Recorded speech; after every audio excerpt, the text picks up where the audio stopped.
నివాళులర్పించిన తరువాత ఎన్టీఆర్ ఘాట్ దగ్గర బాలకృష్ణ మాట్లాడుతున్నారు. లైవ్ లో చూద్దాం. అందరికీ నమస్కారం.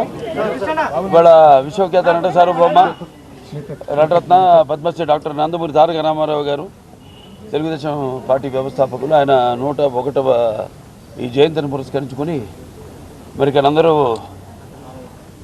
కుటుంబ సభ్యులైతేనేమి పార్టీ కార్యకర్తలు అందరూ కూడా ఆయనకి ఘన నివాళులు అర్పించడానికి ఎన్టీఆర్ ఇంకా ఒక శక్తి. ఆయన ఎన్నో సందర్భాల్లో చెప్పడం జరిగింది. ఎన్టీఆర్ అంటే కేవలం నందమూరి తారక రామారావు గారు మాత్రమే కాదు, ఏంటంటే నటనాలయం, ఆయన ఇల్లు ఒక నటనాలయం. అందులో ఆయన ఒక నటరాజు, నటసింహుడు. టీ అంటే తారామండలంలోని తారక ధ్రువ తారకుడు. ఆర్ అంటే రాజర్షి రారాజు, రాజకీయ దురంధర యుగంధరుడు, రమణీయ రమ్య కమనీయ సౌమ్య గుణధాముడని.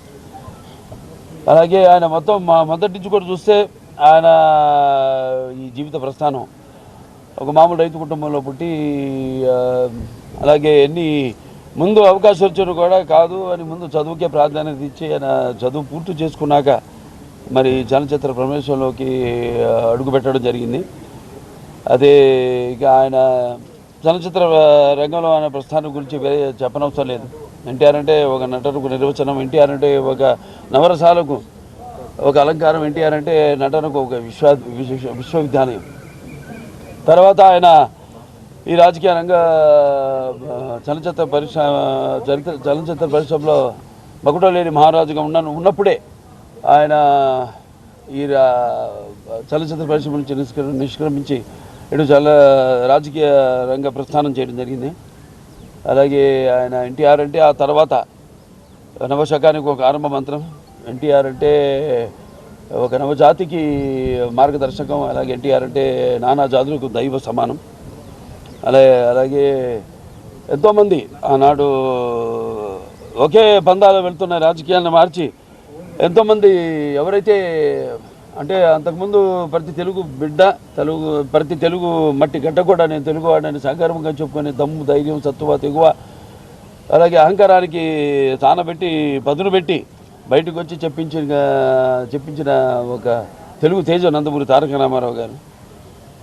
అంటే ప్రతి తెలుగు బిడ్డ బొడ్డు ఉడకముందే రాజకీయ చైతన్యం తీసుకొచ్చింది నందమూరి తారక రామారావు గారు. అలాగే అంతకుముందు ఎంతోమందికి రాజకీయాల మీద పెద్ద ఆసక్తి ఉండేది కాదు. అలాగే చాలామందికి తెలిసేది కాదు అసలు రాజకీయాలు అంటే ఏంటో. అటువంటిది ఒక రాజకీయ చైతన్యం తీసుకొచ్చి కేవలం రాజకీయాలకు కొంతమందికే పరిమితమైన ఈ రాజకీయాల్లోకి అటు డాక్టర్లు అయితేనేమి, లాయర్లు అయితేనేమి, గ్రాడ్యుయేట్లు అయితేనేమి, పోస్ట్ గ్రాడ్యుయేట్లు అయితేనేమి, అలాగే అభిమానులు అయితేనేమి అందరూ కూడా రాజకీయాల్లోకి తీసుకొచ్చి మరి అంతవరకు ఈ యొక్క అధికారంలో ఉన్న పదవులకు దూరంగా ఉన్న బడుగు బలహీన వర్గాలు అయితేనేమి, వెనకబడిన తరగతులు, అలాగే తాడిత పీడిత కులాలు అయితేనేమి, మైనారిటీలు అయితేనేమి అందరూ కూడా తీసుకొచ్చి సాధారణంగా ఆహ్వానించి అధికారంలో ఉన్న పదవులతో అలంకరించిన మహానుభావుడు నందమూరి తారక.